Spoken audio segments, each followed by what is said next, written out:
What's good, everybody? Welcome to the Pull-Up Show. I'm your host, Mr. BJ Matthews, a.k.a. B Jizzle. Before we get started, follow us on the YouTube page, the Pull-Up Basketball Podcast. Like, share, subscribe. All of our YouTube videos, hit that like button as y'all come in here. Hit that Cash App, $ BJ Matthews. Again, $ BJ Matthews for all of this great content. If you want to donate to the Pull-Up Basketball Podcast, I'll put that in the description box. Let's get it popping. All right, y'all, I'm going to just, step out in a minute. I'm in the car right now. But I wanted to make this quick video right now. We're going to get right into it, man. So last night, the Lakers beat the Boston Celtics 114-105, which is a rivalry game, dating back to like the 50s, 60s, 70s, and so on. This is probably the most hottest rivalry in the NBA historically. Another great game last night by the Los Angeles Lakers by beating the Boston Celtics in Boston. I want to get into, a couple things. Like I said, I want to talk about the game. I'm going to talk about the game, very briefly. But I'm also going to talk about some of the other things like, the whole thing with LeBron James possibly getting traded or moved, Darvin Ham's coaching job, and, a few other things, surrounding the Lakers organization. Let's get it popping. All right, so last night, look, now, I ended up not watching the game. I'm going to tell you why I was not at home last night. And I have NBA League Pass on my phone, but the problem is like I'm in California, and I'm right outside of LA, so it has a stupid rule with NBA League Pass. Y'all might know who's out here that if you are in the area, they block out your area if you have League Pass. So you cannot watch the game live unless it's like nationally televised, which it was last night on TNT. But I was not at home, so I ended up, missing the game. But I will be watching the game in the next 48 hours when it is visible, enabled on my League Pass on my phone. But what I did do is I looked at the statistics, I looked at the stats, I looked at the highlights and things of that nature in the recap, and everything that I thought about really just before I even have to watch the game, I can already see that what I was thinking was already happening. What I mean by that is when you look at the game and the score and how the game was starting off and how it was going, you saw the Lakers able to basically be comfortable out there and actually, play their game. And I made a video just a couple days ago. Is it a Laker problem or is it a LeBron problem? And I think that video got over like 1,000 views. I'm going to have to start making more Laker videos on my channel because I get a lot of views on that. But I asked the question, is it a LeBron problem or a Laker problem? And the reason I said that is because LeBron James came out the other night speaking upon his team's effort and was very, very frustrated with how the team was performing over the last couple games, losing to Houston and losing to Atlanta. Getting blown out by Atlanta, to be exact. LeBron James chose to sit out the next game, which was last night. I don't know what, but he was able to sit out. And you saw Anthony Davis, you saw LeBron James on the bench. Okay. Going to the game, everybody felt the Lakers were going to get destroyed by the Boston Celtics. Now, the Celtics are the number one team in the Eastern Conference. I'm going to talk about the Celtics, too, because I got a lot to say about them as well. But they're placing the Celtics, who are the number one team in the Eastern Conference record-wise, and they have the best record at home. I think they only lost 2 games this year against us and then against the Denver Nuggets.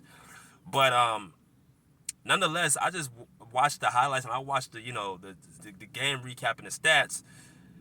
Everything that I thought of was really what's going on. The Lakers have a very, very, long team defensively. And when you have a team that can play defense and have a defensive-minded coach like Darvin Ham, you put yourself in a situation where you can win any game. And that's what LeBron James did say that was right, that they have the opportunity to beat any team in the NBA, and they have the opportunity to get beat by any team in the NBA.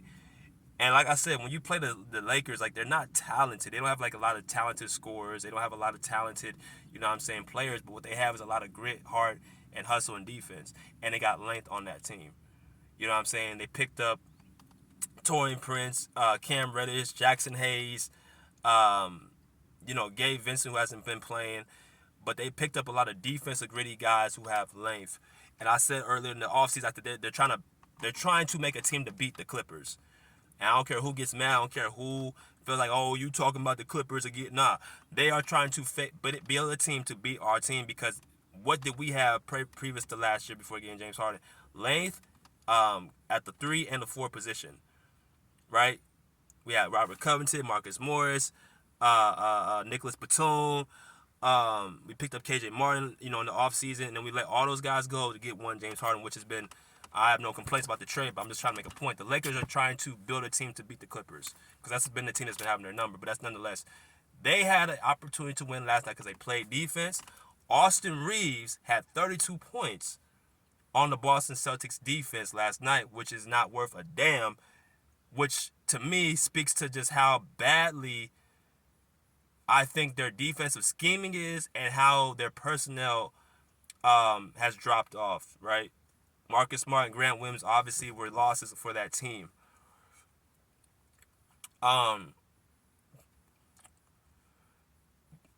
They played with, by the highlights of what I saw, they played with ball movement. They was able to, play for one another. They shot the ball. They were very hot from the field. D'Angelo Russell, I think, had double-digit assists as well, which he's been playing magnificent the last 20 games.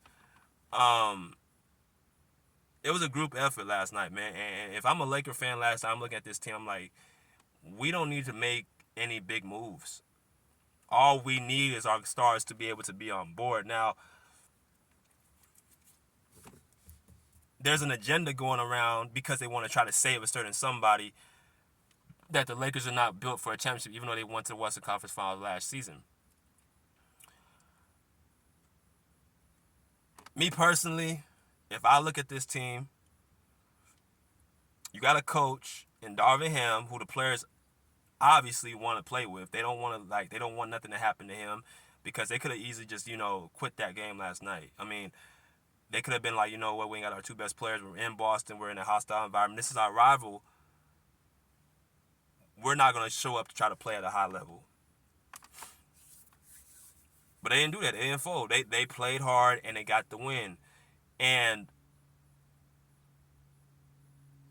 when you look at it from outside looking in, you're like, how in the world could they lose to? How can Boston lose to a team like the Lakers who are undermanned? Boston had everybody. They had their starting five. They had their bench. They had everybody. It was the Lakers who were missing LeBron, AD, and Cam Reddish last night. So you got to look at Boston like, what's going on with Boston? That's why I say Boston, to me, they have always had the talent. They've always had a great team around their stars. But Jason Tatum and Jaylen Brown, for whatever reason, have not, answered the bell when it comes to the big moments. And last night wasn't even a big moment. They should have just closed the game out. But this has to do with their two stars and the guys with their coaching. Jaylen Brown with 8 points. You know what I mean? Jaylen Brown, to me, is just a guy since that 22 finals. He just dropped off. I don't know what has happened to that dude. He got his money, and he looked like he just, coasting and not, trying to figure it out. He has a very, very limited dribble. His shot selection, when he shoots the ball, he doesn't make big shots. He's an athletic player. He plays defense, but he doesn't create any pressure on your team when it comes offensive. I look at the scoreboard. Like I said, last night he had 8 points. He had 6 8 points against us. He's easily guardable because he doesn't have much of a bag. Right? Jason Tatum, for what all he tries to, put them back into the game last night.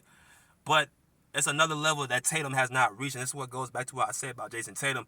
He's not yet reached that superstar level. He's not the level of a Kawhi, a level of, a Steph Curry, Joel Embiid. Well, he beat Joel Embiid. I ain't going to say that. Nikola Jokic. He's not the level of, those type of players who can get to another level if there's nothing their team can do. Like Jason Tatum, to me, plays more at that level when his team comes with him.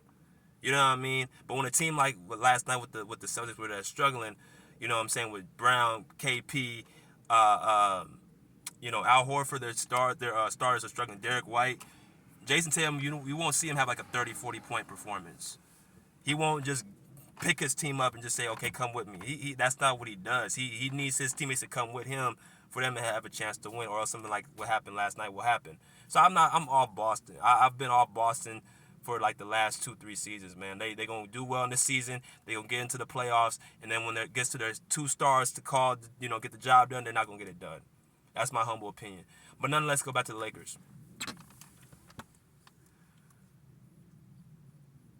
Is Darvin Ham a bad coach? Because from what I seen last night, Darvin Ham Outcoached Joe Mazzulla. Joe Mazzulla, again, he's an average coach. This is his second year, so he's still learning the ropes. But he's not to me, he has a lot to learn as well. But Darvin Ham, from what I see with Darvin Ham, his problems is, like I said in the last video, is his, rotations, not rotating his players in at the right times. And also, have unbalanced lineup. That's what I see with Darvin Ham. But other than that, he seems to have his team that, they want to play from. He's able to make them respond defensively and play hard.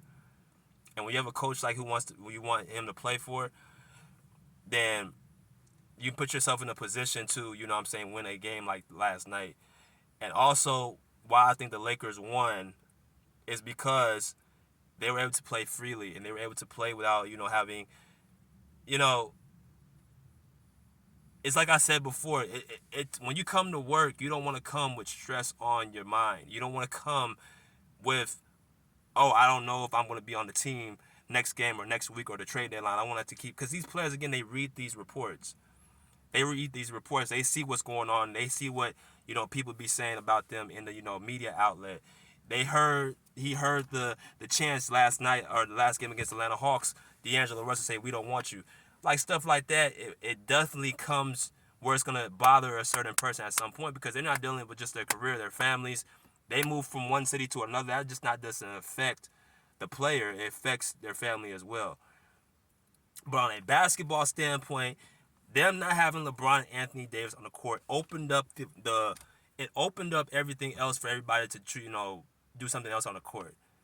Now they have nothing to lose. Now they're playing freely. Now, if they make a mistake, they're not looking over their shoulder. They're not, overthinking it. They don't have to watch that.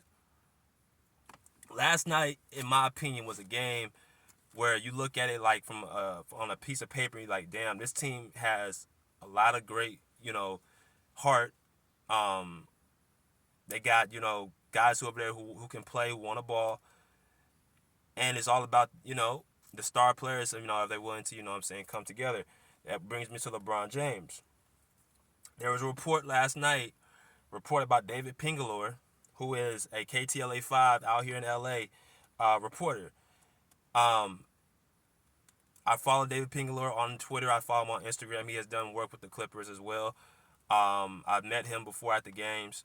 He is definitely a legit reporter. He's not no guy who's out there, spewing nonsense. He is a legit reporter. So if he says something, he puts something out there, it's definitely, a chance that it's, probably true.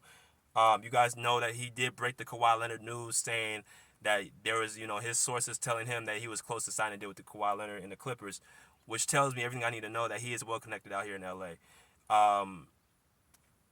That's a very true statement. If he put something like what he put out last night, that the Lakers are looking to possibly move from LeBron James, and they have suitors who are willing to do that, there is definitely something brewing. There's something going on. Now, how far that will get, we will see, because the trade deadline is next Wednesday or next week, and I personally just believe that with that specific statement he made and made it public, I personally think you cannot do nothing but take it serious, because again, you gotta look at what the Lakers have been having to deal with. You got Rob Pelinka, who that's the person they said was, possibly looking to ship LeBron James. You're dealing with Rob Pelinka and Jeannie Buss. All right, listen. When it comes to these owners of these teams, these basketball teams, like I played, like I said, I played pro ball before. I've had to deal with owners and GMs myself. So I'm speaking to y'all experience. They're never going to kowtow their organization, their franchise, their empire for a certain player. I don't care who it is. Pat Riley didn't do it, and I don't see Jeannie Buss doing it. Jeannie Buss has tried, and like I said, she's tried to, make LeBron James comfortable. She has listened to LeBron James in the past and Anthony Davis, what they want as players. But at the end of the day, she's going to do what's best for her empire, her family name, the Buss family name. And when you talk about a person who has, done as much as, make all these offers, all these trades, got certain situations with coaches, let go and fired. And now you put up to a position right now which I think the biggest thing is that LeBron James missed that game last night, which was a Boston Celtics rivalry, which means something to the Lakers and their fan base. I think there is truth to that. I think they are getting a little bit worn out by LeBron James and, his, mood swings. He put the hourglass on his Twitter Tuesday night, or was that Wednesday night? And, of course, you're going to see people going to be tweeting that and being like, look at what, LeBron James is doing. They're tired. I think they're tired of his antics, personally. I would, right? I think Darvin Ham is looking at it like, damn, I don't know what else I need to do. I can't even come to work in peace. I got to, deal with all this stuff. You see him having that look towards Darvin Ham. I know he saw that. I'm like, it's a lot of tension going on at work in that locker room. I can tell just by, the outside looking in. So you got to ask yourself, we have to look at other options going on. We cannot move forward with this amount of toxicity because, again, Rob Pelinka is about winning, right? Jeannie Buss, she's about family. I can just tell she's about having everybody, get together, get along, because this is a Laker family. And when they have, toxicity and stuff like that, it makes her very, very fatigued, right? That is her, her, that's what pushes her buttons, right? But it's like I said, I feel like LeBron James and Anthony Davis said to themselves, okay, well, I'm not going to say much 80 because he was hurt. But I feel like they felt like they were going to get destroyed last night. And I did see there was clips of LeBron James and Anthony Davis starting to speak and talk to, the players as the game was going on when they felt like they had a chance to win. So what that tells me is, well, yeah, you want to talk now, you want to be involved now because your teammates are actually playing well on the court. So now you can't look bad by saying, well, I'm the oddball out. So I'm just going to, come up and try to act like I'm telling my teammates something and directing them. I read right through that. That's LeBron James. LeBron does not like to be, he doesn't like to be embarrassed. Because him sitting out, like I said, I don't know what was he sitting out for. He wasn't, I don't know what the injury was, his ankle. The same injury that kept him against us, the Clippers, which I think he did dodge that game on purpose. But once again, it's just like when is enough enough? When is enough enough?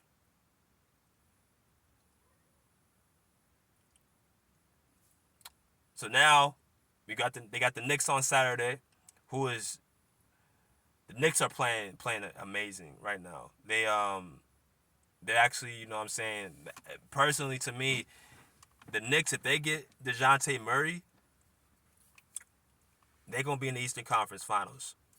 Jalen Brunson is a gamer. He is a player out there he's a player that's going to basically, he's a leader. You can tell Jalen Brunson's a leader. He has toughness and grit as well. He's a leader.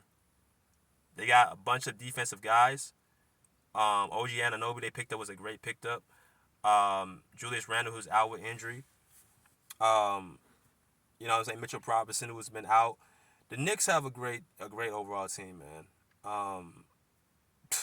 We'll see what happens, but they play the Knicks on Saturday. So if LeBron James plays and they lose, then that's going to bring up the talks again about possibly moving off of LeBron James.